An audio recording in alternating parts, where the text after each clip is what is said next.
แซ่บผู้เพเฮ็ดจากสีมือคนลาวแท้ขอเสิร์นอีแม่อีพ่อไปซิมน้ำกัน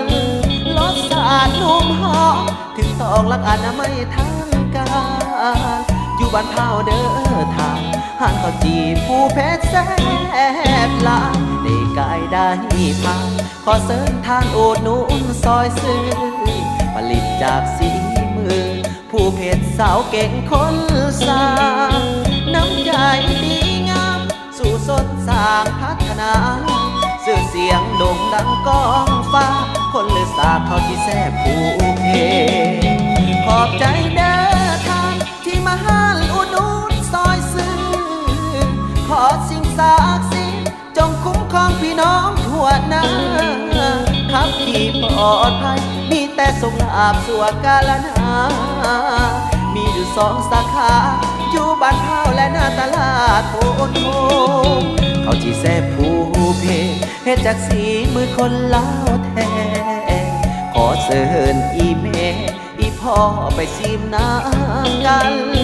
รสชาตินุ่มหอมถึงต้องหลักอนามัยทางการอยู่บ้านเผาเด้อทานห่างเขาจีผู้เพชรแซ่บหลาย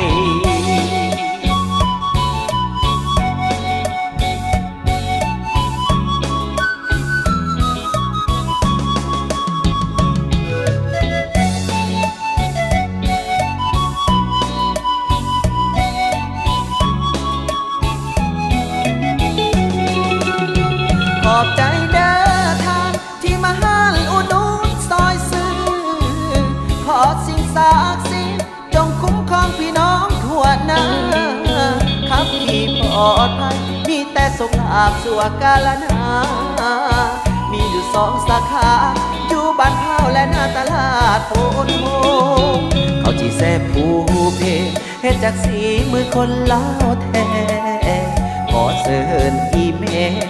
พ่อไปซิมน้ำกันรสชาตินุ่มหอมถึงต้องหลักอนามัยทางการอยู่บ้านเผาเด้อทานห่างเขาจีผู้เพชรแซ่บหลาย